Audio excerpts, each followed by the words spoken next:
You don't feel what, strong tonight? I don't Is that feel strong. It's not all tonight. Right now I'm feeling being pressed, and then I can't. Well, I'm I not can't trying do to my press thing. you. I really not. No, you're only telling me, well, will you try that or that or that? Well, I thought that was the idea of. Johnny Carson had the utmost respect for his guests, but that'd change if someone walked on stage and tried to fool him and the entire audience. Oh, it's bending more. Can you see it? It is very much bent. Now where?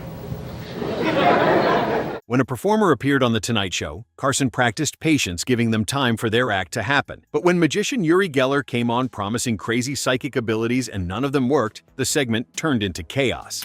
I've been reading a lot of research on him from the Stanford Research Institute and from the science section of the New York Times. A lot of publicity on this gentleman whose name is Uri, U-R-I, Uri Geller.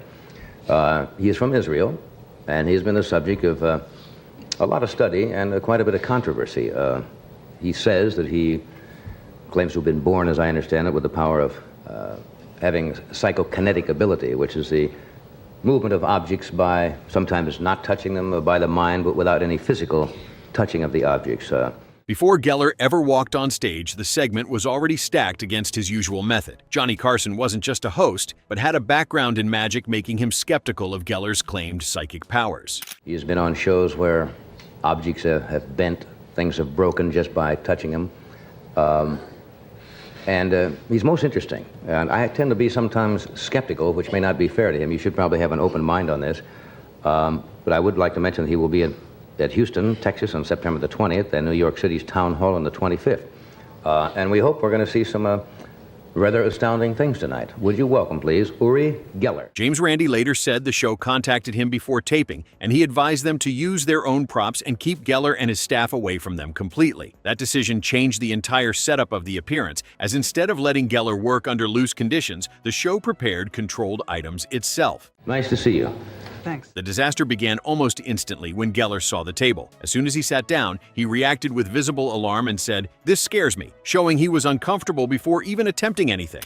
We have only met... This scares me. This scares you? Well, this is we just got some things together here, and as I said, as you progress and do what you want to do tonight, well, you can tell us what you would like to try, and we'll leave it up to you. I'll try when I'll really feel up to it, okay? This immediately changed the mood from confident showmanship to hesitation. That line is important because it revealed his state of mind before any test began. That's what I understand. I have seen you on television before, and you say that sometimes you have to be in a certain frame of mind. You sometimes will pass on a particular experiment because you're honest and say, I don't feel it, or I am not getting the thought. Is that true? That's true. I really have to be in the mood to do things and have them happen. Mm-hmm. Visible alarm meant the audience could see his discomfort physically as saying, "This scares me," admitted vulnerability, instead of projecting psychic confidence. Before even attempting anything, he signaled failure without trying. I really have to be in the mood to do things and have them happen. Mm-hmm. And many times, nothing really happens. Right. And it doesn't matter if I'm in front of 3,000 people or 10 people, I do my best. And of course, I'm really talking about time now. Mm-hmm. For instance, if I had time to bend a nail, an hour, 2 hours, or unlimited time, then it'll happen in the end. Mm-hmm. And it's really not only up to my mood, but up to the people who are, watching it and wanting it to happen. And that's it. The mood change demonstrates how one sentence shifted everything from what should have been confident showmanship to actual hesitation. Most people, if they don't understand something, tend to be very skeptical. Yes. It's the unknown. People always kind of fear sometimes the unknown.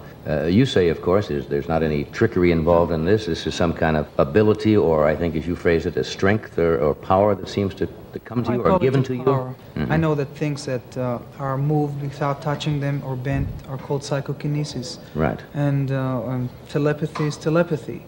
But there are no tricks here. If I do it, it's done. The instant reaction suggested he recognized something was wrong with the setup. A true psychic should feel confident regardless of conditions, as his fear implied the conditions mattered because his method required specific circumstances. True test would be, I'm going to think of something, and the person turns around and says, "You are thinking of." Then that would be incredible, would it not? If I had a particular thought in my mind or a particular episode that happened and someone could tell me. That's incredible. That's reading your mind constantly. I cannot do that. Mm-hmm. You see, I can only do things that you really concentrate on, studied it before and really project it to me. I cannot sit right here or near you and know exactly what you're thinking about. Geller then started signaling that the appearance wasn't going the way he expected. He complained that he had told the staff what to bring and said the producer had gone over many questions Carson was supposedly going to ask him beforehand. You know, I'm surprised because before this program, your producer came and he read me at least 40 questions you're going to ask me. Well, I can ask you all kinds of questions if you'd like me to ask you questions. I have to have time, and give me a little more time. All right.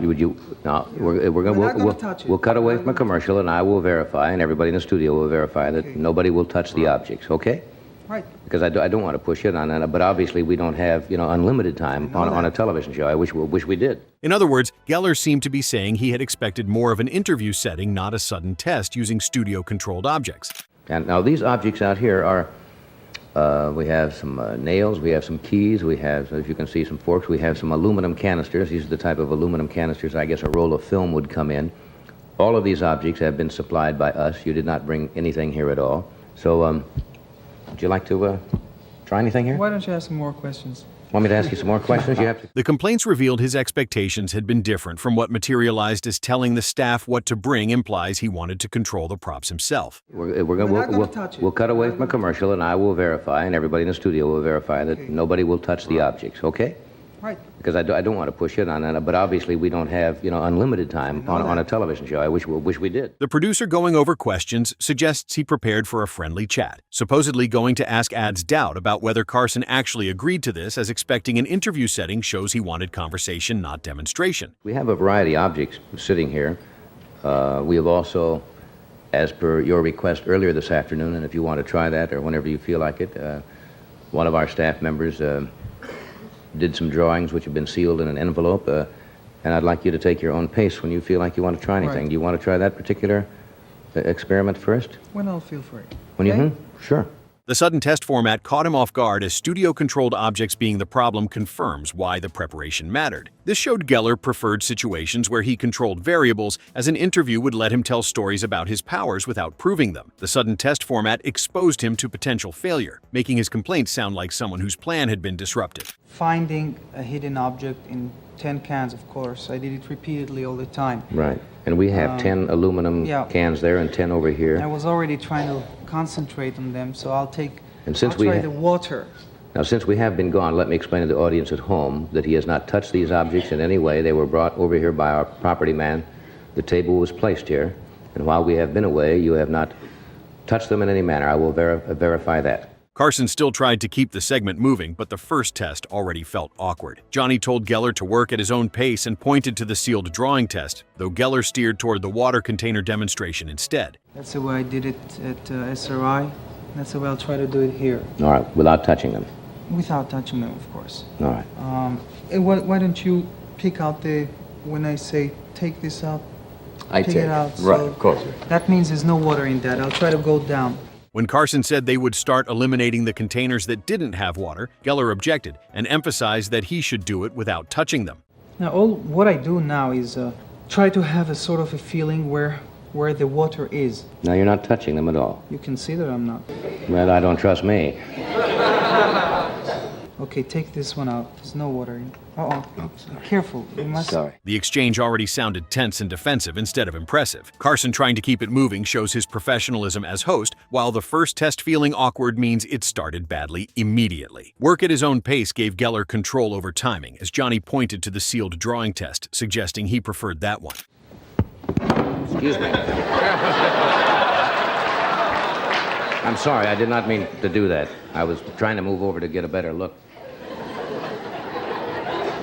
Geller steering toward water containers shows him trying to choose as he objected, and emphasized making demands about procedure. Without touching them, being important suggests touching would enable trickery. The exchange being tense, technical, and defensive instead of impressive captures the problem perfectly. The conversation becoming argumentative rather than demonstrative was damaging, as Geller appearing to avoid one test for another raised suspicion. His emphasis on procedures sounded like someone establishing excuses. You know, some people call it a sort of a water roulette. But pick gently the middle one out without touching Take anyone. the middle one out. Remove that. Obviously, that is empty. Then the tension became personal when Geller said Johnny was really suspicious and admitted he was having a hard time with him. He is really suspicious, you know. I'm having a hard time with you. I don't mean to be, Uri. I really No, don't. just keep looking. Carson answered that he didn't mean to be difficult, but by then, the audience could already see that Geller wasn't smoothly performing anything. He was arguing with the conditions and the host instead of demonstrating psychic abilities. And I'm telling the viewers, if I miss, then I miss. I won't pass here. Usually I pass if I don't feel for it, but if I'm wrong, then I'll be wrong. The tension turning personal escalated the confrontation as saying Carson was really suspicious tried to make Carson the problem. Admitting he was having a hard time reveals Geller's struggle, while Carson answering he didn't mean to be difficult defended his reasonable approach. He is really suspicious, you know. By then, the audience could see visible failure, as Geller wasn't smoothly performing anything at all, arguing with conditions, and the host describes his actual behavior instead of what should have been demonstration. See, Johnny, what happens here, you can see that there's nothing put on here. I'm not Yes, I understand. trying to make it longer. I'm trying to feel. If there's no feeling, then I can't do it. And that's it. This moment crystallized the disaster as Geller made Johnny's skepticism the excuse. A genuine psychic shouldn't struggle because someone is suspicious, making the argument itself evidence of failure. Accusing the host of being too suspicious sounded desperate, as the audience watching this unfold could judge for themselves. After a pause, the segment fully collapsed into excuses. Okay, let me rest a little, all right? All right. You know, I'm surprised because before this program, your producer came and he read me at least 40 questions you're going to ask me. Geller asked to rest a little and soon after said, "I don't feel strong," also saying he felt pressed, as if the pressure itself was stopping him from performing. Johnny replied that he wasn't trying to pressure him, but the damage was done. Instead of mind-reading or metal-bending, viewers were watching a guest explain why nothing was happening. In other words, this is something you just have to feel, and you can't be pressed on That's it. It can be pressed, and I'm sorry if that's it. Okay, eliminate this one also. Eliminate that one. The pause shows dead air on live television, as asking to rest meant he needed a break from failing. Saying, "I don't feel strong," offered a psychic energy excuse, while feeling pressed blamed external pressure. Suggesting the pressure was stopping him implies conditions affected his ability. Johnny's reply, being gentle, didn't help the situation, as the damage was already done. Instead of the promised mind reading, viewers watched a guest explain why nothing was happening. I already had my feeling on the first one. I feel something from it, but You're not I'm sure. not sure. All right, you've got 7 more there. Uri? Yeah. Let me ask you something. If someone, like, suppose I felt that also, is that a supporting thing?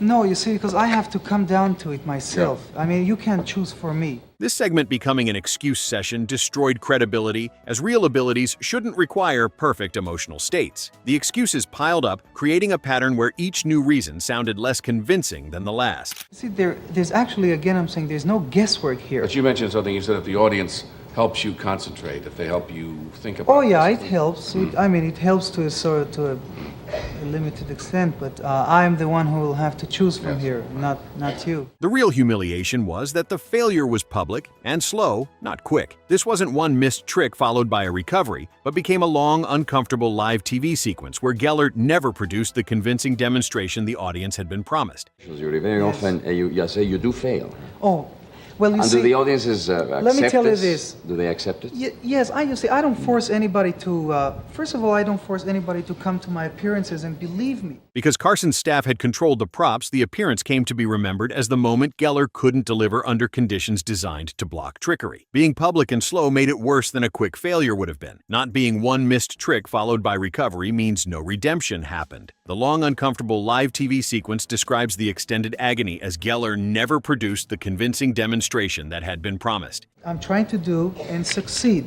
Usually, of course, I don't walk into an audience and they tell me, "Here, we laid down 20 cans, find it." I can't work that way. Johnny's staff controlling props is crucial to why this moment is remembered. The moment Geller couldn't deliver became defining, as the conditions were designed to block trickery. The slowness let the failure sink in completely, while quick failures can be forgotten or explained away. Extended failure under scrutiny becomes undeniable, as the live TV aspect meant no editing or reshoots. Millions watched it unfold in real time, making the humiliation both public and permanent. Neither where I do the experiments. I have time, I sit down, you feel, do it. Now, in an audience, I feel much more free. I know that nothing will happen to me if it won't happen, but really to... The ending made the appearance legendary, even if it didn't end Geller's fame right away. Randy later said the Tonight Show episode didn't really stop Geller's career in the moment, but it became the clip people returned to whenever they wanted an example of Geller falling apart under scrutiny. So the disaster was two things at once: being a live on-air collapse for that night and a lasting reputation hit because the footage survived and kept being replayed. The appearance becoming legendary shows long-term significance, even if it didn't end his fame immediately. Johnny Carson proved that proper skepticism and controlled testing could expose fake psychics on live television by preparing conditions he couldn't manipulate, creating one of the most famous debunkings in TV history. Do you think Carson's exposure of Geller was the greatest moment of skeptical television ever? Let us know in the comments, and don't forget to subscribe for more crazy Tonight Show moments.